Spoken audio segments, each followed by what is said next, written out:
Dryers. ఇది major controversy వస్తా ఉంది. ఇంత మునుపు కూడా మేము చాలా ప్రయోగాలు చేసాం. మార్కెట్ కమిటీలో డ్రైయర్స్ పెట్టాం, ఆ ప్రయత్నాలు కూడా చేసాం. ఎక్కడైతే స్పెసిఫైడ్ కంటే కూడా ఎక్కువ తేమ ఉంటే దాన్ని డ్రై చేసి చేయాల్సిన అవసరం ఉంది. ఇప్పుడు మొత్తం హార్వెస్టర్స్ వచ్చేసాయి. హార్వెస్టర్స్ వచ్చేసిన తర్వాత చాలా ఈజీ అయిపోతా ఉంది. అంతా 1 or 2 hours లో కంప్లీట్ చేసేస్తున్నారు. ఇక్కడ ఈ డ్రైయర్స్ ఇప్పుడు దగ్గర దగ్గర 1713 రైస్ మిల్స్ ఉంటే 394 రైస్ మిల్స్ లో మాత్రం ఈ యొక్క డ్రైయర్స్ ఉన్నాయి. అవి కూడా మీరు చూస్తే 23% కెపాసిటీ.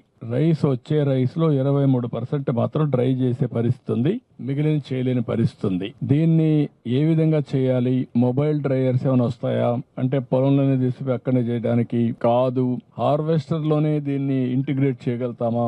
హార్వెస్టర్ లో కానీ ఇంటిగ్రేట్ చేయగలిగితే ఆటోమేటిక్ గా నేరుగా అక్కడికి రైస్ ఏదైతే ప్యాడీ వస్తుందో ప్యాడీ కూడా డ్రై అయిపోతే ఆటోమేటిక్ గా బ్యాగ్ లో వేసి రైస్ మిల్ పంపించే పరిస్థితికి వస్తుంది.